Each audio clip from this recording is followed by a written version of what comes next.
সাথে আছে কিনা যাচাই করবেন কেমনে? আল্লাহ তাআলা বলেছেন মাইয়ুতির রাসূল ফাকাদ আতা আল্লাহ। আল্লাহ তাআলা বলেছেন কুল ইন কুনতুম তুহিব্বুনাল্লাহ ফাত্তাবিউনি ইউহিব্বুকুমুল্লাহ। দেখো তোমার পীরের ভিতর সরওয়ারে দু আলমের আদর্শ আছে কিনা, দেখো তোমার নেতার ভিতর সরওয়ারে দু আলমের আদর্শ আছে কিনা, দেখো তোমার নেত্রীর ভিতর সরওয়ারে দু আলমের আদর্শ আছে কিনা, দেখো তোমার দলের ভিতর সরওয়ারে দু আলমের আদর্শ আছে কিনা।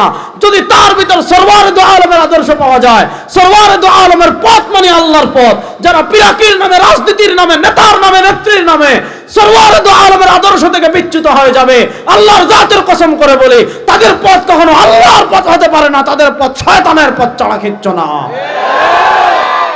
তাদের পথ শয়তানের পথ ছাড়া কিছুই, বলেন তাদের পথ শয়তানের পথ ছাড়া কিছুই।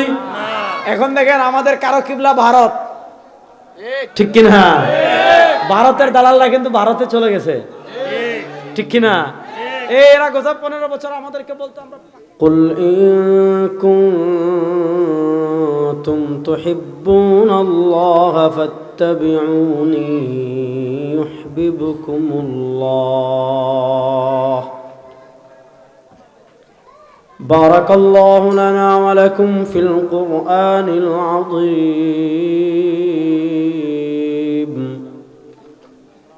ওয়া নাফা'না ওয়া ইয়্যাকুম বিল আয়াতি ওয়াজ যিকরিল হাকীম।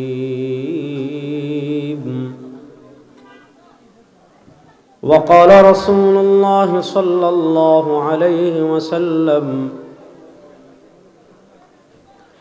إنه من يعش منكم بعدي فسيرى اختلافا كثيرا فعليكم بسنتي وسنة الخلفاء الراشدين المهديين تمسكوا بها وعضوا عليها بالنواجذ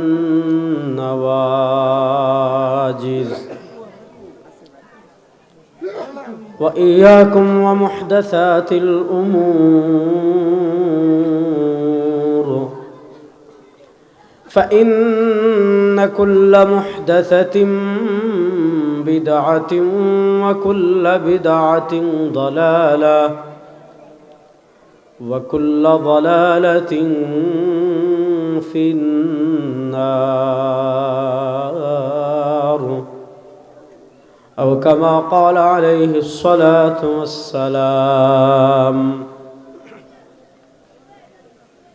আল্লাহ রাব্বুল ইজ্জত ওয়াল জালালের লাখ কোটি শুকরিয়া আদায় করছি। আল্লাহ তাআলা আমাদেরকে অত্যন্ত দয়া করে মায়া করে জামিয়া হাসানিয়া মাদ্রাসা বিংলাবাড়ি দেবিদ্বার কুমিল্লার উদ্যোগে আজকের এই ৮ম বার্ষিক ইসলামী মহাসম্মেলনে আল্লাহ তাআলা আমাদেরকে এই শীতের রাতে, প্রচণ্ড শীতের মাঝে আল্লাহ তাআলা আমাদেরকে এখানে একত্রিত হওয়ার তৌফিক দান করেছেন। আমরা সবাই একবার আল্লাহ রাব্বুল ইজ্জত ওয়াল জালালের দরবারে অন্তরের অন্তঃস্থল থেকে উচ্চ সুরে উচ্চ আওয়াজে কালেমাতুশ শুকর আদায় করি আলহামদুলিল্লাহ। বা একবার জুড়ে পড়েন, কিপটামি না করে, মন প্রাণ উজাড় করে উচ্চ আওয়াজে পড়েন আলহামদুলিল্লাহ। ওই পাশে যাদের সামনে খালি জায়গাটা আছে একটু পূর্ণ করে বসেন, ওই যে কোনায়, এদিকে একটু আগে বসেন, শীতের রাত জমে জমে বসেন। আয় আল্লাহ, আমার যে ভাইয়ের সামনে যে জায়গা খালি আছে তাদেরকে সেই খালি জায়গা পূর্ণ করে বসার তৌফিক দান করেন। যেহেতু এশার নামাজ দেরিতে হয়েছে, এই জন যেন আওয়াজ না করে, একদম নর্মাল রাখেন। হ্যাঁ, এই একটু মনিটরটা আমার কানে দিয়েন। হ্যাঁ, ইকো যেন না থাকে, প্রতিধ্বনি যেন না হয়। এশার নামাজ একটু দেরি হওয়ার কারণে একটা বিপর্যয় হয়ে গিয়েছে। খুব লম্বা আমি আলোচনা করতে পারবো না, এজন্য প্রথমেই দুঃখ চেয়ে নিচ্ছি, দুঃখ প্রকাশ করছি, ক্ষমা চেয়ে নিচ্ছি। খুব সংক্ষিপ্ত কয়েকটা কথা আপনাদের সামনে পেশ করার চেষ্টা করব। আল্লাহ তাআলা আমাকে যেন ইখলাসের সাথে বিশুদ্ধ কথা বলার তৌফিক দান করেন। আল্লাহ তাআলা আপনাদের সবাইকে যেন আলোচনার শুরু থেকে নিয়ে শেষ পর্যন্ত পুরো আলোচনা মনোযোগ সহকারে শোনার তৌফিক দান করেন। আসেন, আমি যে আয়াতে কারিমা তিলাওয়াত করেছি সে আয়াতের প্রথম আমরা সহজ অনুবাদ পড়ি। আল্লাহ তাআলা বলেন, কুল ইন কুনতুম তুহিব্বুনাল্লাহ নবী আপনি পৃথিবীর মানুষকে বলেন, আপনি পৃথিবীর মানুষের কাছে এই মেসেজ দেন, আপনি পৃথিবীর মানুষের কাছে এই বার্তা দেন, আপনি পৃথিবীর মানুষের কাছে কি মেসেজ দিবেন? আপনি পৃথিবীর মানুষের কাছে কি বার্তা দিবেন? ইন কুনতুম, যদি তোমরা তুহিব্বুন আল্লাহ, আল্লাহকে মহব্বতের কথা বলো, আল্লাহকে ভালোবাসার কথা বলো, ফাত্তাবিউনি, তাহলে তোমার আল্লাহর মহব্বত আছে কিনা, তোমার ভিতর আল্লাহর আনুগত্য আছে কিনা। দেখেন, দুনিয়াতে যারা নিজেদেরকে মুসলমান পরিচয় দেয়, মানুষের সামনে যারা নিজেদেরকে মুসলমান পরিচয় দেয়, তারা অন্তত এই পয়েন্টে সবাই একমত হয়। কাদিয়ানি বলেন, তারাও বলে আল্লাহ এক। হ্যাঁ, তারা মুহাম্মদুর রাসূলুল্লাহ শেষ নবী না মানার কারণে তারা কাফের। পৃথিবীতে যারা নিজেদেরকে মুসলমান পরিচয় দেয়, সে দেওয়ানবাগী হোক, আটরশি হোক, মাইজভান্ডারি হোক, চন্দ্রপাড়া হোক, সুরেশ্বর হোক, কুতুববাগ হোক, হ্যাঁ, এই যে বন্ডদের অভয়ারণ্য বাংলাদেশে, ঠিকই না? এই বন্ডদের অভয়ারণ্য হওয়ার কারণ হলো আমরা জুতা চুরকে পিটাই, পকেট চুররে পিটাই, আর ইমান চুররে হাদিয়া দেই। জুতা চুররে মানুষ ধরে পিটায় মসজিদে, পকেট চুররে মানুষ মসজিদে বাইন্দা পিটায়, আর যে আপনার পিরাকির নামে আপনার ইমান নিয়ে নিচ্ছে, তাসাউফের নামে আপনার ইমান নিয়ে নিচ্ছে, মাজারের নামে আপনার ইমান নিয়ে নিচ্ছে, ধর্ম ব্যবসার নামে আপনার ইমান নিয়ে নিচ্ছে, ওই ধর্ম ব্যবসায়ীদেরকে যতদিন পর্যন্ত সাইজ করতে না পারবেন, ভণ্ডামি বন্ধ করতে পারবেন না। তো সবাই তো আল্লাহকে মানে, আল্লাহর কথা স্বীকার করে, সবাই বলে লা ইলাহা ইল্লাল্লাহ। এবার প্রশ্ন হলো, লা ইলাহা ইল্লাল্লাহর আদর্শ তার ভিতর আছে কিনা? সে যে মুখে নিজেকে মুসলমান পরিচয় দিল, সে যে মুখে তাওহীদের কথা বলল, সে যে মুখে সরওয়ারে দু আলম সাল্লাল্লাহু আলাইহি ওয়াসাল্লামের আনিত ইসলামের কথা বলল, আসলে তার ভিতর ইসলাম আছে কিনা? আসলে তার ভিতর সরওয়ারে দু আলম সাল্লাল্লাহু আলাইহি ওয়াসাল্লামের আদর্শ আছে কিনা? আসলে সে আল্লাহকে মানে কিনা? বুঝবেন কেমনে? আচ্ছা বলেন তো, আমাদের রব কে? আল্লাহ। একটু জোরে বলেন, আল্লাহ। আমাদের রব কে? আল্লাহ। আমাদের চর্মচক্ষু দিয়ে আল্লাহকে দুনিয়াতে দেখা সম্ভব না। আমাদের চর্মচক্ষু দিয়ে দুনিয়াতে আল্লাহকে দেখা সম্ভব না। মুসা আলাইহিস সালাতু ওয়াস সালাম আল্লাহকে দেখতে চেয়েছিলেন। আল্লাহ তাআলা বলেন, লাং তারানি। মুসা কশ্চিন কালেও দেখা সম্ভব না, কশ্চিন কালে দেখতে পারবা না। মুসা আলাইহিস সালাম আবার বলেন, আল্লাহ দেখতে চাই, কারণ ইশক মহব্বত বেশি। মুসা আলাইহিস সালাতু ওয়াস সালাম যখন পিড়াপিড়ি করছেন, আল্লাহ তাআলা মুসা আলাইহিস সালাতু ওয়াস সালামকে বলেন, উনজুর ইলাল জাবাল ফাইন ইসতাকাররা মাকানাহু ফাসাওফা তারানি। মুসা, ওই যে তুর পাহাড় দেখা যায়, ওই তুর পাহাড়ের দিকে একটু তাকাও। ফাইন ইসতাকাররা মাকানাহু ফাসাওফা তারানি। তুর পাহাড়ের দিকে তাকানোর পর যদি তুর পাহাড় আপন জায়গায় স্থির থাকে, ফাসাওফা তারানি, তাহলে তুমি আমাকে দেখতে পারো। লম্বা আলাপ। মুসা আলাইহিস সালাম তুর পাহাড়ের দিকে তাকিয়েছেন, আল্লাহ তাআলা তার রহমতের একটা চাদর সরিয়েছেন, পুরা তুর পাহাড়ে আগুন জ্বলে গিয়েছে। আর ওয়াখাররা মুসা সাইকা, হযরতে মুসা আলাইহিস সালাতু ওয়াস সালাম বেহুশ হয়ে জমিনে পড়ে গিয়েছেন। তাহলে বোঝা গেল মুসা আলাইহিস সালামের মতো জালিলুল কদর নবী, ওয়া কাল্লামাল্লাহু মুসা তাকলিমা, যে মুসা আল্লাহর সাথে সরাসরি কথা বলেছেন। কোরআনের পাতায় পাতায় পাতায় পাতায় পাতায় পাতায় পাতায় পাতায় আপনি নবী মুসা আলাইহিস সালাতু ওয়াস সালামের আলোচনা পাবেন। এমন জালিলুল কদর নবী তার চক্ষু দিয়ে দুনিয়াতে আল্লাহকে দেখতে পারেননি। তাহলে বোঝা গেল দুনিয়ার চর্মচক্ষু দিয়ে আল্লাহকে দেখা সম্ভব না। হ্যাঁ, জান্নাতে মানুষ, জান্নাতের সবচেয়ে বড় যে নিয়ামত, সেটা হলো রুয়াতুল্লাহ। ইন্নাকুম তারাউনা রাব্বাহুম কামা তারাউনাল কামারা ফি লাইলাতিল বদর। পূর্ণিমার চাঁদ যেমন সারা দুনিয়ার মানুষ একসাথে দেখতে পারে, সারা দুনিয়ার মানুষ একসাথে যদি পূর্ণিমার চাঁদ দেখে আকাশের, ধাক্কাধাক্কি করা লাগবে না, মারামারি করা লাগবে না, ঠেলাঠেলি করা লাগবে না। সারা দুনিয়ার মানুষ যেমন একসাথে পূর্ণিমার চাঁদ দেখতে পারে, জান্নাতের সকল জান্নাতীরা একসাথে আল্লাহ রাব্বুল আলামিনকে দেখবে। কিন্তু দুনিয়ার চর্মচক্ষু দিয়ে আল্লাহকে দেখা সম্ভব না। আমি আল্লাহকে দেখছি না, মনোযোগ, আমি আল্লাহকে দেখছি না, আমি আল্লাহর কথা শুনছি না, আমার কাছে আল্লাহর ওয়াহি আসছে না, আমার কাছে জিবরিল আসার কোনো সম্ভাবনা নাই, আপনার কাছেও জিবরিল আসার কোনো সম্ভাবনা নাই, আপনার কাছে আল্লাহর পক্ষ থেকে গায়েবের কোনো খবর আসার কোনো সম্ভাবনা নাই, আপনার কাছেও কোনো সম্ভাবনা নাই। তাহলে প্রশ্ন হলো, আমি আল্লাহকে দেখলাম না, আমি আল্লাহর কথা শুনলাম না, আমার কাছে আল্লাহ রাব্বুল আলামিনের পক্ষ থেকে বার্তা আসলো না, তাহলে আল্লাহকে না দেখে, আল্লাহর কথা না শুনে, আল্লাহর বার্তা না পেয়ে আমি দুনিয়াতে আল্লাহর আনুগত্য কেমনে করব? শুনেন, দুনিয়াতে কেউ এই কথা বলে না যে আমার পথ আল্লাহর পথ না। সবাই বলে আমার পথ ইসলামের পথ, সবাই বলে আমার পথ আল্লাহর পথ। দেওয়ানবাগির টাটকা মুশরিক দেওয়ানবাগি যে বলছে জান্নাতে নাকি সে মা ফাতেমাকে বিয়ে করবে। কি শয়তান, কি কম হুজুর, শয়তান কবে এটা আমার চেয়ে আরো বড় শয়তান। সে বলছে কি জানেন, সে বলেছে মুহাম্মদ ইসলামের ইসলাম নবী করিম ইসলামের পরে মরে গেছিল, আর 1400 বছর পরে এই ফুটকা কাদিয়ানি বলতেছি দেওয়ানবাগি, সে নাকি আবার মরা ইসলামরে জীবিত করেছে। দেখেন এই কুখ্যাত মুশরিক দেওয়ানবাগি, সে বলে তার ইসলামটা আসল ইসলাম। আপনাদের কুমিল্লায় দেখলাম এক ভণ্ড মাজারে গাঞ্জা খায়, তারে সাংবাদিকরা জিজ্ঞেস করেছে গাঁজা খান কেন? সে বলছে মাজারে গাঁজা খাওয়া জায়েজ। কেন জায়েজ? দলিল দিচ্ছে যে মাজার গাছ এটা তো আমরা কেউ সৃষ্টি করি নাই। দেখেন নাই যে মাজারের গাছ এটা যেহেতু আল্লাহ সৃষ্টি করেছেন, গাজার গাছ, হ্যাঁ গাজার গাছ এটা যেহেতু আল্লাহ সৃষ্টি করেছেন, সুতরাং 2.1 পয়েন্ট পর্যন্ত গাঁজা খাওয়া জায়েজ। এলো তার যুক্তি। তার যুক্তি হলো এটা সৃষ্টি করেছেন কে? এটা তো আমরা বানাই নাই, এটা যেহেতু গাইবি তৈরি হয়েছে, আল্লাহ বানিয়েছেন, সুতরাং আল্লাহ বানিয়েছেন, এটা হারাম হবে কেন? যে যুক্তি দিয়ে সে গাঁজা খেতে চাচ্ছে তাকে কাজ করবেন, কুত্তার গু নিয়ে দিবেন, কুত্তার গু আর বান্দরের গু একত্রিত করে স্যুপ বানাইয়া দিয়া বলবেন যেই যুক্তিতে তুমি গাঁজা খেতে চাচ্ছ এই যুক্তিতে তুমি কুত্তার গু এবং বানরের গুর স্যুপ খেতে পারবা। যদি পারো বুঝবা দয়াল বাবা ঠিক আছে, আর যদি না পারেন এর 2 হাত পা গাছে বাইন্দা আনলিমিটেড জুতা দিয়া 90টা বাড়ি দিবেন, কারণ এরা ইমান চোর। তাহলে এরকম যে গাঞ্জা খায় সে কি বলে যে তার পথটা আল্লাহর পথ না?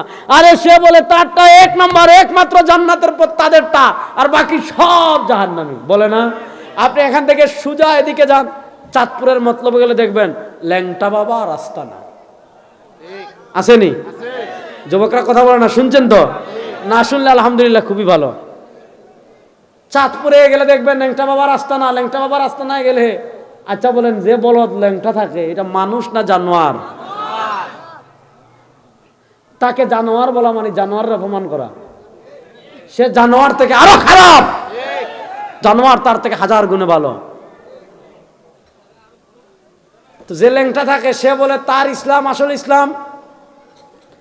কয়েক বছর আগে দেখেছি চট্টগ্রামে কুমিল্লায় এক বাবা আছে, তার নাম বিড়ি বাবা। কি বাবা? বিড়ি বাবা মানে কারো ক্যান্সার হয়েছে, টিউমার হয়েছে, বড় বড় রোগ হয়েছে, বাবার কাছে আসলে বাবা একটা বিড়ি ধরাই দে, ওই বিড়ি খেলে নাকি ক্যান্সার কমে। আপনারা দেখবেন বিড়ি বাবা সার্চ দিলেই পাবেন। তো দেখা যাচ্ছে যিনি মানুষের ক্যান্সার কমানোর জন্য বিড়ি খাওয়াচ্ছেন উনি নিজেই শ্বাসকষ্টের জন্য ইনহেলার নিচ্ছেন। আরে বেটা, বিড়ি খাইয়া যদি তোর ক্যান্সার কমাইতে সে পারে, তার শ্বাসকষ্ট কমাইতে পারতো না? কথা বুঝতে পারেন নাই? দুনিয়াতে কেউ এই কথা বলে না যে তার পথটা জাহান্নামের পথ। সবাই বলে তারটাই আসল। হেজবুত তাওহীদ বলে তারটাই আসল, আটরশি বলে তারটাই আসল, দেওয়ানবাগি বলে তারটাই আসল, গাজা বাবা বলে তারটাই আসল, বিড়ি বাবা বলে তারটাই আসল, মাইজ ভান্ডার বলে তারটাই আসল, কুতুববাগ বলে তারটাই আসল। আসলে প্রশ্ন হলো পিওর আল্লাহর ইসলামের পথে কারা আছে? কোনটা পিওর আল্লাহর ইসলাম আর কোনটা শয়তানের ইসলাম? আপনি যাচাই করবেন কেমনে? আপনি বাছাই করবেন কেমনে? শুনেন, আপনি আল্লাহর পথে আছেন কিনা, আপনার জীবনে আল্লাহর নির্দেশনাবলী ফলো করা হচ্ছে কিনা, আপনার জীবন আল্লাহর নির্দেশনাবলী অনুসরণ করে, আপনার জীবন আল্লাহর নির্দেশনাবলী ফলো করে আপনার জীবন পরিচালিত হচ্ছে কিনা আপনি বুঝবেন কেমনে? আপনার জীবন আল্লাহর পথে পরিচালিত হচ্ছে কিনা, আপনার পীর আল্লাহর পথে আছে কিনা, আপনার নেতা আল্লাহর পথে আছে কিনা, আপনার নেত্রী আল্লাহর পথে আছে কিনা। আপনার দল আল্লাহর পথে আছে কিনা যাচাই করবেন কেমনে? আল্লাহ তাআলা বলেছেন মাইয়ুতির রাসূল ফাকাদ আতা আল্লাহ। আল্লাহ তাআলা বলেছেন কুল ইন কুনতুম তুহিব্বুনাল্লাহ ফাত্তাবিউনি ইউহিব্বুকুমুল্লাহ। দেখো তোমার পীরের ভিতর সরওয়ারে দু আলমের আদর্শ আছে কিনা, দেখো তোমার নেতার ভিতর সরওয়ারে দু আলমের আদর্শ আছে কিনা, দেখো তোমার নেত্রীর ভিতর সরওয়ারে দু আলমের আদর্শ আছে কিনা, দেখো তোমার দলের ভিতর সরওয়ারে দু আলমের আদর্শ আছে কিনা। যদি তার ভিতর সরওয়ারে দু আলমের আদর্শ পাওয়া যায়, সরওয়ারে দু আলমের পথ মানে আল্লাহর পথ, যারা পিরাকির নামে, রাজনীতির নামে, নেতার নামে, নেত্রীর নামে সরওয়ারে দু আলমের আদর্শ থেকে বিচ্যুত হয়ে যাবে, আল্লাহর জাতের কসম করে বলি তাদের পথ কখনো আল্লাহর পথ হতে পারে না, তাদের পথ শয়তানের পথ ছাড়া কিচ্ছু না। তাদের পথ শয়তানের পথ ছাড়া কিছুই, বলেন তাদের পথ শয়তানের পথ ছাড়া কিছুই। এখন দেখেন আমাদের কারো কিবলা ভারত, ঠিক কিনা? ভারতের দালালরা কিন্তু ভারতে চলে গেছে, ঠিক কিনা? এরা গত 15 বছর আমাদেরকে বলতো আমরা পাকিস্তানি রাজাকার। আমাদের জাতের মাথায় টুপি, যাদের মুখে দাড়ি, যাদের পরনে পাঞ্জাবি, তারা আমাদেরকে বলতো পাকিস্তানি রাজাকার। আচ্ছা আপনারা সাক্ষী দেন, বাংলাদেশের কোনো আলেম কখনো পাকিস্তান পালিয়ে গিয়েছেন? আর আসতে বলেন, মাঠ থেকে বলেন, স্টেজ থেকে তোরা চুপ থাক, আপনারা বলেন বাংলাদেশের কোন আলেম আপনারা দেখেছেন পাকিস্তানে পালিয়ে গিয়েছে? যারা আমাদেরকে পাকিস্তানি রাজাকার বলতো 2024-এর জুলাই আগস্টে প্রমাণিত হয়েছে তারা ভারতীয় রাজাকার, মুলির পা চাটা গোলাম। আমরা দেখেছি ভারতের দালালরা ভারতে পালিয়ে গিয়েছে, ওই ভারতীয় রাজাকারদের জায়গায় বাংলাদেশে আর হবে না, হবে না, হবে না ইনশাআল্লাহ।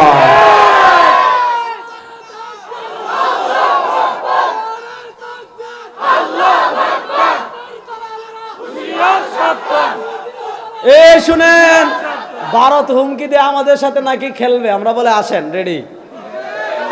এই যুবকরা রেডি আছে তো ইনশাআল্লাহ? আধিপত্যবাদ ভারতকে কি আমরা ভয় পাই? ভারতকে পরিষ্কার মেসেজ, বাংলাদেশের দিকে হাত বাড়ালে হাত ভেঙে টুকরা করে দিব ইনশাআল্লাহ। বাংলাদেশের দিকে পা বাড়ালে ওই পা নিয়ে আর ভারতে যেতে পারবেন না ইনশাআল্লাহ। গরুর মুখ খেয়ে ওপারে থাকেন, এদিকে আসেন না। এদিকে আসলে ধরে ধরে মুসলমানি হবে, আর কিছু না। আমি বলে আসছি যে আমরা ফ্রি মুসলমানি ক্যাম্প করবো ইনশাআল্লাহ। আপনি কুমিল্লা দিয়ে ঢুকবেন, আগরতলা দিয়ে ঢুকবেন, সিলেট দিয়ে ঢুকবেন, প্রত্যেকে এক একটা কেচি রাখবেন সাথে, আর কিছু লাগবে না।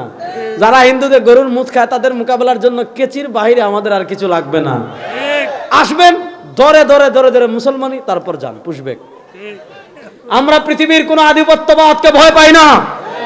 এদেশের 14 কোটি মুসলমানের বসবাস।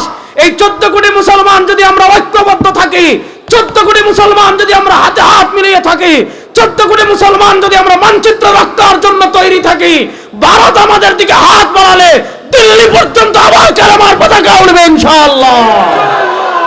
ওই ভারতরে আমরা ডরাই না। ওরে বাপ রে বাপ, ভাদ্র মাসের কুকুর কামড় দিলে মানুষ আগে পাগল হয়ে যেত, বুঝেন নাই? আমরা ছোটবেলায় শুনতাম যে ভাদ্র মাসের কুকুর কামড় দিলে মানুষের মগজে বাচ্চা হয়, ঠিক না? তো এই জন্য ছোটবেলায় আগে মানুষ ভাদ্র মাসের কুকুর কামড় দিত। ভারতের লেডি ফেরাউন বাংলাদেশ থেকে পালিয়ে যাওয়ার পর ভারতের সাংবাদিক সবগুলারে মনে হইতেছে একসাথে 15টা পাগলা কুত্তা কামড় দিছে। হ্যাঁ ভাই, তুই খবর পড়বি, চেয়ারে বৈশা ধীরে স্থিরে পড়, ঠিক না? তুই খবর পড়বি যে চেয়ারে বৈশা সুন্দর করে পড়, বাংলাদেশ নিবে কি নিবে না যেটা পড়ে সুন্দর করে পড়। ও মা, কুকুর কামড় দিলে মানুষ যেভাবে দৌড়ায়, একবার এদিকে দৌড়ায়, আরেকবার এদিকে দৌড়ায়, আরেকবার এদিকে দৌড়ায়, বাংলাদেশ থাকবে না, তার বাপের দেশ এটা পাইছে। শুনেন, তারা খায় গরুর মুত, আমরা খাই গরুর মগজ। পার্থক্যটা বুঝেন, একদল খায় গরুর দুধ, আরেক দল খায় গরুর গোবর, একদল খায় গরুর পেশাব, আর আরেক দল খায় গরুর মগজ। যারা গরুর মগজ খায়, যারা গরুর দুধ খায়, যারা গরুর গুস্ত খায়, যারা গরুর হাড্ডি কামড়াইয়া খেয়ে ফেলে, তুমি মেয়া গরুর মুখ খাইয়া আর গোবর খাইয়া তাদের দেশ দখলের স্বপ্ন দেখো। ফাইজলামির একটা সীমা থাকা দরকার, ঠিক কিনা? ফাইজলামির একটা সীমা থাকা দরকার, আছে না নাই?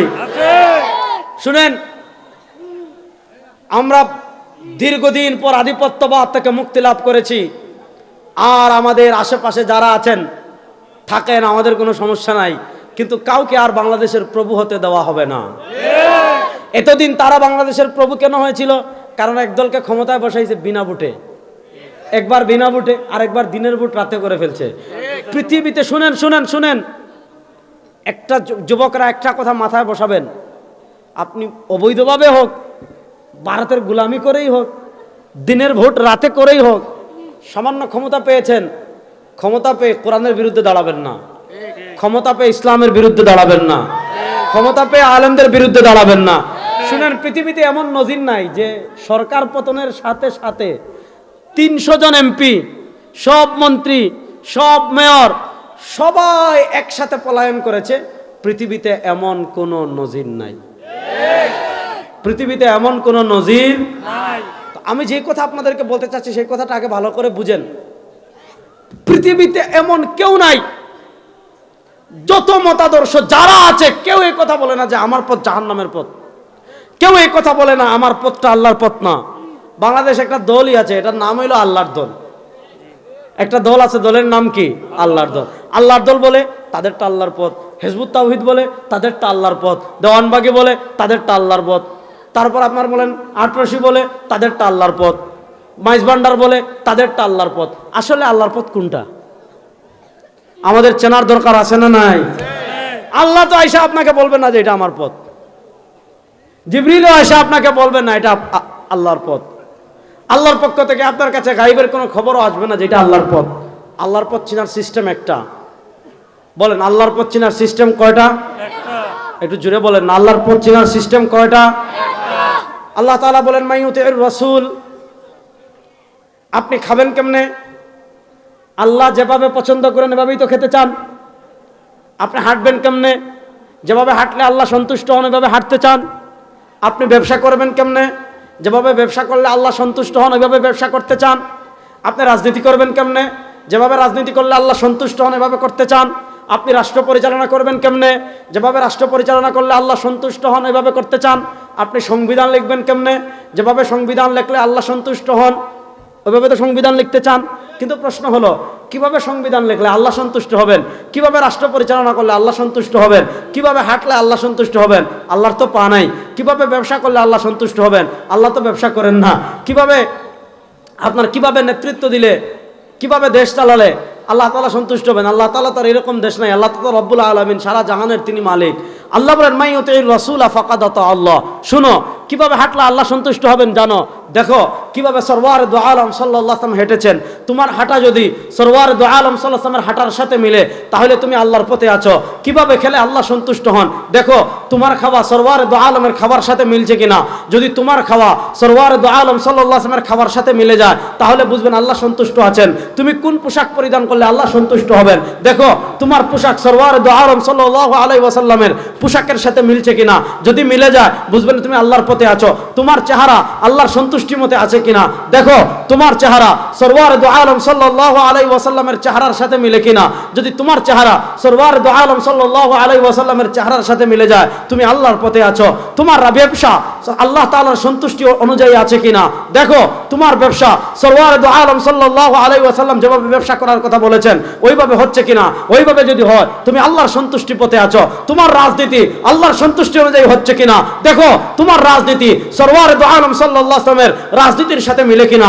তোমার রাষ্ট্র পরিচালনা আল্লাহর পথে হচ্ছে কিনা বুঝবেন কেমনে। দেখো তোমার রাষ্ট্র পরিচালনা মদিনাওয়ালার রাষ্ট্র পরিচালনার সাথে মিলে কিনা। তোমার অর্থনীতি সরওয়ারে দু আলমের আল্লাহর সন্তুষ্টি মতো হচ্ছে কিনা আপনি বুঝবেন কেমনে। দেখেন আপনার অর্থনীতি সরওয়ারে দু আলম সাল্লাল্লাহু আলাইহি ওয়াসাল্লামের অর্থনীতির সাথে মিলে কিনা। জীবনে যদি আপনি আল্লাহকে পেতে চান, জীবনে যদি আপনি আল্লাহর আনুগত্য করতে চান, পথ একটা মাইয়ুতির রাসূলা ফাকাদ আতা আল্লাহ। পথ একটা কুল ইন কুনতুম তুহিব্বুনাল্লাহ ফাত্তাবিউনি ইউহিব্বুকুমুল্লাহ। যদি আপনি আল্লাহর আনুগত্য করতে চান, যদি আপনি আল্লাহর সন্তুষ্টি অর্জন করতে চান, যদি আপনি আল্লাহর বিধান মতে জীবন পরিচালনা করতে চান, পথ একটা মত একটা। জীবনের সব ক্ষেত্রে সরওয়ারে দু আলম সাল্লাল্লাহু আলাইহি ওয়াসাল্লাম যে আদর্শ রেখে গিয়েছেন, যে পথ রেখে গিয়েছেন ওই পথেই চলতে হবে। সরওয়ারে দু আলম সাল্লাল্লাহু আলাইহি ওয়াসাল্লামের আদর্শ বাদ দিয়ে, সরওয়ারে দু আলম সাল্লামের আদর্শ বাদ দিয়ে, সরওয়ারে দু আলম সাল্লামের দেখানো পথ বাদ দিয়ে আপনি মানুষের মন গড়া পথে চলবেন, আল্লাহর জাতের কসম করে বলি ওই পথ কখনো আল্লাহর পথ হতে পারে না। ওই পথ ইবলিস এবং শয়তানের পথ। ওই পথ ইবলিস এবং শয়তানের। এবার আপনি একটা করে হিসাব মিলান। আপনি ব্যবসা করছেন, দেখেন তো আপনার ব্যবসা সরওয়ারে দু আলম সাল্লাল্লাহু আলাইহি ওয়াসাল্লাম যা হালাল বলেছেন সেটাকে আপনি ফলো করছেন কিনা। সরওয়ার দু আলম সাল্লাল্লাহু আলাইহি ওয়াসাল্লাম যে হারাম করে দিয়েছেন, সেই হারাম থেকে আপনি বাঁচতে পারছেন কিনা? আপনি রাজনীতি করছেন, রাজনীতির নামে আপনি কোনো বিদেশি প্রভুদের এজেন্ডা বাস্তবায়ন করছেন কিনা, ভারতের গোলামি করছেন কিনা, সেকুলারিজমের পক্ষে লড়াই করছেন কিনা। আজকে যদি কায়কুবাদ সাহেব আসতেন, তাহলে ওনাকে সামনে রেখে আমি একটা কথা বলতাম, যেহেতু ওনার প্রতিনিধিরা আছেন, এই কথাটা পৌঁছাই দিবেন যে আবরার সাহেব বলে গিয়েছেন, আমাদের ৭২-এর সংবিধানে প্রথম যুক্ত করা হয়েছিল ধর্মনিরপেক্ষতা। এর আগে বাংলাদেশের সংবিধানে ধর্মনিরপেক্ষতা ছিল না। শেখ মুজিব ৭২-এর সংবিধানে ভারতের এজেন্ডা ছিল, এটা ভারতের এজেন্ডা স্বরূপ কি করা হয়েছে, আমাদের সংবিধানে ধর্মনিরপেক্ষতা লেখা হয়েছে। ১৯৭২ থেকে নিয়ে ১৯৭৯ সাল পর্যন্ত আমাদের সংবিধানে ধর্মনিরপেক্ষতা ছিল। শহীদ প্রেসিডেন্ট জিয়াউর রহমান সাহেব ১৯৭৯ সালে সংবিধানের ৫ম সংশোধনী করেছিলেন। সেখানে তিনি ধর্মনিরপেক্ষতা বাদ দিয়ে আল্লাহর উপর পূর্ণ আস্থা এবং বিশ্বাসকে তিনি যুক্ত করেছিলেন। অর্থাৎ যেহেতু ৯২% মুসলমানের দেশ, তিনি ধর্মনিরপেক্ষতা সেকুলারিজমকে বাদ দিয়ে সেখানে আল্লাহর উপর পূর্ণ আস্থা এবং বিশ্বাসকে যুক্ত করেছিলেন। ১৯৭৯ সাল থেকে নিয়ে ২০১০ সাল পর্যন্ত আমাদের সংবিধানের মৌলিক চেতনা ছিল, আমাদের মুক্তিযুদ্ধের মৌলিক চেতনা ছিল আল্লাহর উপর পূর্ণ আস্থা এবং বিশ্বাস। এই দীর্ঘ সময়ের মধ্যখানে ওই ভারতের গোলাম আওয়ামী লীগ মধ্যখানে ১৯৯৬ থেকে ২০০১ সাল পর্যন্ত ক্ষমতায় ছিল। তারাও সাহস করে নাই যে আল্লাহর উপর পূর্ণ আস্থা এবং বিশ্বাসকে বাদ দিতে হবে। কিন্তু 2008-এ যখন ভারতের মদতপুষ্ট হয়ে তারা ক্ষমতায় এসে তারা সবচেয়ে গর্হিত যে কয়েকটা কাজ করেছে, তার ভিতরে একটা হলো আমাদের সংবিধান থেকে আল্লাহর উপর পূর্ণ আস্থা এবং বিশ্বাসকে বাদ দিয়ে ওই শহীদ প্রেসিডেন্ট জিয়াউর রহমান সাহেব ১৯৭৯ সালে যুক্ত করেছিলেন। ২০১০ সালে সে দীর্ঘ ৩০ বছর এটা ছিল, ৩১ বছর, এটাকে তারা বাদ দিয়ে আবার সেখানে তারা ধর্মনিরপেক্ষতাকে যুক্ত করেছে। অনেক ত্যাগ রক্তের পর আমরা ফ্যাসিস্ট মুক্ত হয়েছি। এখন বিএনপির জন্য সবচেয়ে বড় যে কয়েকটা দায়িত্ব আছে, তার ভিতর একটা দায়িত্ব হলো সংবিধানের সংস্কারের কথা বলা হচ্ছে। যেহেতু শহীদ প্রেসিডেন্ট জিয়াউর রহমান সাহেবই সংবিধানে আল্লাহর উপর পূর্ণ আস্থা এবং বিশ্বাস যুক্ত করেছেন, সুতরাং জাতীয়তাবাদী দল যারা করেন, বিএনপি যারা করেন, তাদের জন্য সবচেয়ে বড় দায়িত্ব হলো শহীদ প্রেসিডেন্ট জিয়াউর রহমান সাহেব সংবিধানে যেটা যুক্ত করেছেন, এটা যুক্ত করার পক্ষে ওনাদের আওয়াজ ওঠানোর দরকার আছে না নাই? বড় আসতে বললেন আছে, দরকার আছে না নাই? আমাদের মুসলমানদের যদি আল্লাহর উপর পূর্ণ আস্থা বিশ্বাস না থাকে, ঈমান থাকবো? বড় আসতে না কইলেন। কেউ যদি বলে আমার আল্লাহর উপর পূর্ণ আস্থা এবং বিশ্বাস নাই, তার ঈমান থাকবে? তাহলে আল্লাহর উপর পূর্ণ আস্থা এবং বিশ্বাস, যেহেতু এটা আমাদের ঈমান, সুতরাং আল্লাহর উপর পূর্ণ আস্থা এবং বিশ্বাস ৯২% মুসলমানের দেশের সংবিধানে আবার যুক্ত করা হোক, এই দাবির সাথে আপনারা একমত আছেন না নাই? যুবকরা একমত আছে তো সবাই? এখানে এটা নিয়ে আমাদের কোনো দল নাই, এটা নিয়ে আমাদের কোনো মত নাই, এটা নিয়ে আমাদের কোনো ভিন্নতা নাই। আমরা যারা লা ইলাহা ইল্লাল্লাহ পড়ি, আমরা যারা মুহাম্মাদুর রাসূলুল্লাহ পড়ি, এটার ভিন্নতা তারাই করেছে যারা ছিল ভারতের দালাল। এরার ভিন্নতা তারাই করেছে যারা ছিল রয়ের টাকা খাওয়া গোলাম। এরার ভিন্নতা তারাই করেছে যারা ছিল মুদির গোলাম। ওই মুদির গোলামদের ভারতের সংবিধান ধর্মনিরপেক্ষতা আর এই দেশে চলবে না। আল্লাহর উপর পূর্ণ আস্থা এবং বিশ্বাস আমাদের সংবিধানে আবার যুক্ত করতে হবে, আবার যুক্ত করতে হবে। একমত আছেন তো যুবকরা? ইনশাআল্লাহ। তাহলে কথা ভালো করে বুঝেন, জীবনের সব ক্ষেত্রে আমরা আল্লাহর আনুগত্য করতে চাই কি চাই না? বড় আস্তে কইলেন। জীবনের সব ক্ষেত্রে আমরা আল্লাহর আনুগত্য করতে চাই কি চাই না? এবার আল্লাহর আনুগত্য করতে হলে আমাদেরকে কি করতে হবে? পথ শিখিয়েছি। আল্লাহ তাআলাই বলেছেন, মাইয়ুতির রাসূলা ফাকাদ আতা আল্লাহ, যে রাসূল করিম সাল্লাল্লাহু আলাইহি ওয়াসাল্লামের আনুগত্য করবে সেই আল্লাহর আনুগত্য করবে। এবার ইতাআতে রাসূল, রাসূল করিম সাল্লাল্লাহু আলাইহি ওয়াসাল্লামের আনুগত্য আমরা কেমনে করব? আল্লাহ তাআলা তো বললেন যে রাসূল করিম সাল্লাল্লাহু আলাইহি ওয়াসাল্লামের আনুগত্য করবে, সে আল্লাহর আনুগত্য করবে। এবার প্রশ্ন হলো, আমরা নবী করিম সাল্লাল্লাহু আলাইহি ওয়াসাল্লামের আনুগত্য কিভাবে করব, কোন পদ্ধতিতে করব?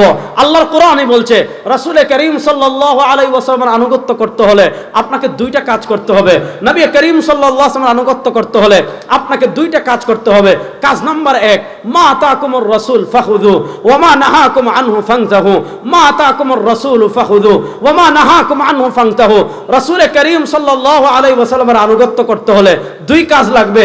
কাজ নাম্বার 1, মা আতাকুমুর রাসূল, রাসূল তোমাদের কাছে যা নিয়ে এসেছেন, রাসূল সাল্লাল্লাহু আলাইহি ওয়াসাল্লাম যে নির্দেশ দিবেন, ফাখুযু, রাসূল করিম সাল্লাল্লাহু আলাইহি ওয়াসাল্লামের নির্দেশকে তোমরা আঁকড়ে ধরবে।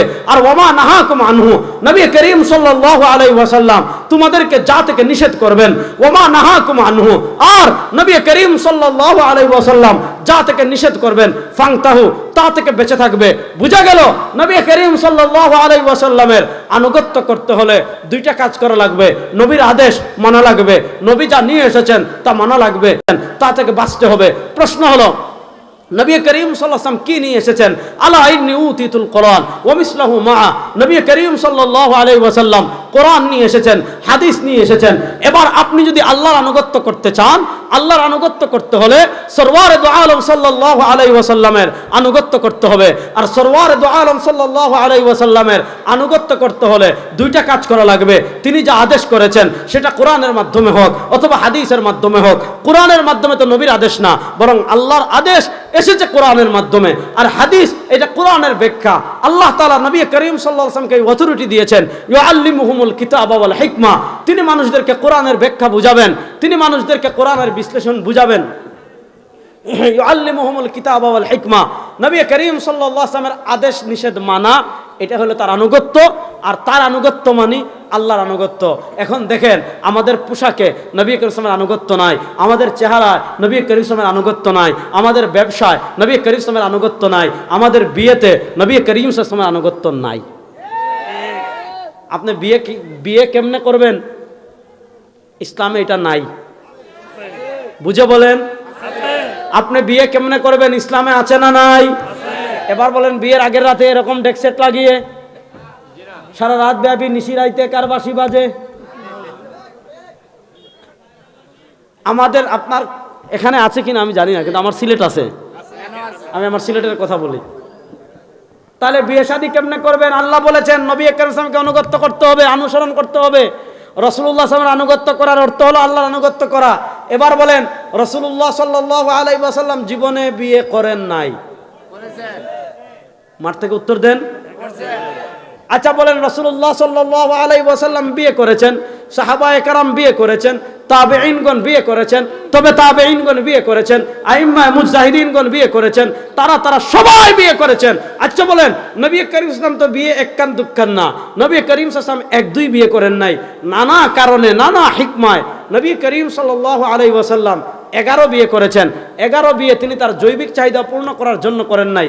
আরে আমার নবী যদি জৈবিক চাহিদা পূর্ণ করার জন্য 11 বিয়ে করতেন, মক্কার কাফেরেরা তো আমার নবীকে আনুষ্ঠানিক প্রস্তাব দিয়েছিল যে মুহাম্মদ ইসলাম সুন্দরী নারী লাগে বলেন, মক্কার সব রূপসী নারী থেকে বাছাই করা জয়জন লাগে আপনাকে দিয়ে দিব।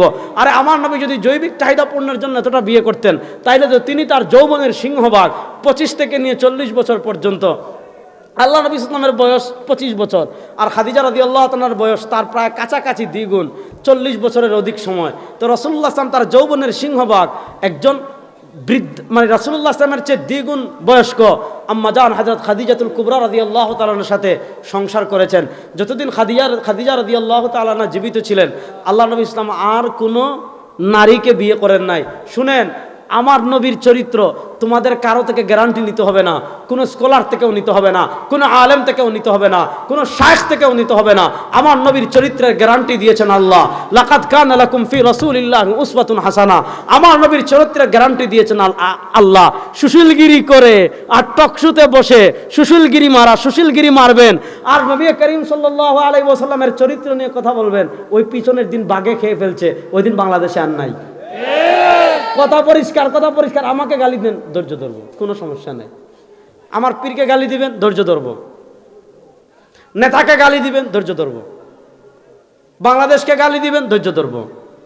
কিন্তু এই বাংলাদেশের শাহবাগীদের খেলা শেষ। বলেন, এই বাংলাদেশের শাহবাগীদের খেলা শেষ। এখন আর কোন নাস্তিক, তুই নাস্তিক হয়ে থাক, আমার সমস্যা নাই। নাগরিক সুবিধা ভোগ কর, আমার সমস্যা নাই। আপনি বিধর্মী হয়ে নাগরিক সব সুবিধা ভোগ করেন, আমাদের কোনো অসুবিধা নাই। কিন্তু এই 92% মুসলমানের বাংলাদেশে আর কোন নাস্তিক, আর কোন মুরতাদ, আর কোন বেঈমানকে সরওয়ার দু আলম সাল্লাল্লাহু আলাইহি ওয়াসাল্লামের ইজ্জতের উপর আঘাত করার সুযোগ দেওয়া হবে না। এখন আর সুশীলগিরি মারানোর দিন শেষ, বাক স্বাধীনতা মারানোর দিন শেষ, শাহবাগীগ খেলা শেষ। এখন মিয়া বাংলাদেশে বসে ফেসবুকে, ইন্টারনেটে, ইউটিউবে, টকশোতে সরওয়ারে দু আলম সাল্লাল্লাহু আলাইহি ওয়াসাল্লামের চরিত্র নিয়ে বাজে মন্তব্য করবেন, আর আম্মা জানদেরকে নিয়ে বাজে মন্তব্য করবেন, আমার নবীকে গালি দিবেন। শুনেন, বাংলাদেশের মুসলমান একদম জীবন্ত কবর দিয়ে দিবে ইনশাআল্লাহ। নবীর প্রশ্নে কোনো আপোষ নাই। বলেন, নবীর প্রশ্নে কোনো আপোষ বলেন না। নবী করিম সাল্লাল্লাহু আলাইহি ওয়াসাল্লামের রাসূলুল্লাহ ইসলামের ইজ্জতের প্রশ্নে কোনো আপোষ। তাহলে বলেন, আমার নবী বিয়ে করেছেন কি করেন নাই? একটা না অনেকগুলো। আচ্ছা বলেন, আল্লাহ নবী সাল্লাল্লাহু আলাইহি ওয়াসাল্লাম তার বিয়ে উপলক্ষে জীবনে সাহাবায়ে কেরাম কখনো কোন সাহাবী বিয়ের আগের রাত্রে এরকম ডেকসেট লাগিয়ে গান বাজনা করেছেন? এখন আর যুবকরা কথা কয় না যে হুজুর এই বাজটা একটু না করলে হয় না, বিয়ে কর্ম সারা জীবনে একবার। হ্যাঁ, যে হুজুর এতক্ষণ ওয়াজ ঠিক ছিল, এই ওয়াজটা তো না করলেই হইতো। আচ্ছা বলেন, বিয়ের আগের রাতে ডেকসেট লাগিয়ে গান বাজনা করা এটা মুসলমানদের সংস্কৃতি না, এটা আইয়ামে জাহিলিয়াতের কাফেরদের সংস্কৃতি। ইতিহাসের কিতাবে নানা ঘটনা আছে, ঘটনার দিকে আমি যাচ্ছি না। তাইলে বলেন, বিয়ের ক্ষেত্রে নবী করিম সাল্লাল্লাহু আলাইহি ওয়াসাল্লামের আদর্শ মানা মানে আল্লাহকে অনুসরণ করা। নবী করিম সাল্লাল্লাহু আলাইহি ওয়াসাল্লাম বিয়ের আগের রাতে ডেকসেট লাগিয়ে গান বাজনা করেন নাই। সুতরাং আমরা বিয়ের আগের রাতে ডেকসেট লাগিয়ে গান বাজনা করব না, গান বাজনা করব না। এখন আমাদের দেশে বিয়ে কেন্দ্রিক আরেকটা কুসংস্কার আছে, বরযাত্রী, কমিউনিটি সেন্টার আছে না নাই? এই শুনেন, আশরাফ আলী থানভী রাহিমাহুল্লাহ, হাকিমুল উম্মত, মুজাদ্দিদে দ্বীন ও মিল্লাত, আল্লামা আশরাফ আলী থানভী রাহিমাহুল্লাহ, তিনি তার খুতবাত হাকিমুল উম্মত আশরাফ আলী থানভী রাহিমাহুল্লাহর বক্তৃতা সমগ্র 32 না 33 খণ্ডে প্রকাশিত হয়েছে, যতটুকু মনে পড়ছে। সবগুলো খণ্ড আমার কাছে আছে, অনেকগুলো খণ্ড আমি পড়েছি। তো আশরাফ আলী থানভী রাহিমাহুল্লাহ এই ভারত উপমহাদেশে বিয়েতে যে বরযাত্রী যায় এটার ইতিহাস লিখেছেন। কি ইতিহাস জানেন? এককালে ভারতের মানুষ ডাকাত ছিল, ডাকাত। হেরা তো এখনও তো এরকমই। দেখেন না, আপনি কলকাতা থেকে দিল্লি ট্রেনে গেলে আপনার নাক বান্ধা লাগবে। কারণ কি, আমাদের বাংলাদেশে দেখেন টাকা একটু কম হতে পারে, কিন্তু পুরা কুমিল্লায় এমন একজন মানুষ পাবেন, এমন একটা ঘর পাবেন যে অন্তত কলা গাছের পাতা দিয়ে হলেও টয়লেট নাই এমন কোনো বাড়ি আছে আমাদের দেশে? বলেন না। কারণ একদম খোলা মাঠে এরা পায়খানা করে। এরা জাতি হিসাবে কতটা অসভ্য। কিছুদিন আগে দেখেছেন এক ভারতীয় নিউ ইয়র্কের এয়ারপোর্টে ডাইরেক্ট কাম সাইরা দিচ্ছে। এয়ারপোর্টে দেখেন নাই? তো যারা এয়ারপোর্টের ভিতর কাম সারে, যারা রাস্তাঘাটে খোলা মাঠে মানুষের সামনে কাম সারে, তোদের তো বেটা লজ্জা শরম একটু থাকা উচিত। কেমনে বলো যে বাংলাদেশ দখল করে নিবি? তোর বাপের দেশ, আয় বেটা, সাহস থাকলে আয়, আমরা রেডি আছি ইনশাআল্লাহ। এই যুবকরা রেডি আছো তো ইনশাআল্লাহ? ভারতের কি আমরা ডরাই বেটা? 2001-এর ঘটনা তো জানেন। বড়াইবাড়ি সীমান্তে আসছিল 400 বিএসএফ, বাংলাদেশের বিডিআর মাত্র 8 জন। খেলা আমরা জিতছি, 16টা 17টা লাশ ফালাইয়া ভাগছে। তো তোরা বেটা 400 জন, 8 জনের লোকে পারস না। আর 14 কোটি মুসলমান বেটা, এরা তো সামান্য বেতনের জন্য লড়াই করে না। আমরা তো যুদ্ধে যাই আল্লাহর জান্নাত লাভ করার জন্য। সুতরাং আমাদের সাথে একটু হিসাব নিসাব করে আইসেন। সুতরাং শুনেন, জীবনের সব ক্ষেত্রে বিয়ে শাদী বলেন, ব্যবসা বলেন, পরিবার বলেন, সমাজ বলেন, রাষ্ট্র বলেন, জীবনের সব ক্ষেত্রে সরওয়ারে দু আলম সাল্লাল্লাহু আলাইহি ওয়াসাল্লামের আদর্শ বাস্তবায়ন করার প্রয়োজন আছে না নাই? সুতরাং আমরা ঘর থেকে নিয়ে সংসদ পর্যন্ত আল্লাহর কোরআন বাস্তবায়ন করার জন্য সবাই প্রস্তুত থাকবো তো ইনশাআল্লাহ? আল্লাহ তাআলা আমাদেরকে সব ধরনের কুসংস্কার থেকে বেঁচে থাকার তৌফিক দান করুন। আল্লাহ তাআলা জীবনের সব ক্ষেত্রে আমাদেরকে সরওয়ারে দু আলম সাল্লাল্লাহু আলাইহি ওয়াসাল্লামের আদর্শ বাস্তবায়ন করার তৌফিক দান করেন। নবী করিম সাল্লাল্লাহু আলাইহি ওয়াসাল্লামের আদর্শ বাস্তবায়ন করে আমাদের জীবন সবকিছু পরিচালনা করার তৌফিক দান করেন। আজকের মতো এখানে বিদায় নিচ্ছি। আবারও দেখা হবে, কথা হবে। ইন আসাবতু ফামিনাল্লাহ ওয়া ইন আখতাতু ফামিন্নি ওয়া মিনাশ শাইতান। সুবহানাকাল্লাহুম্মা বিহামদিকা আশহাদু আল্লা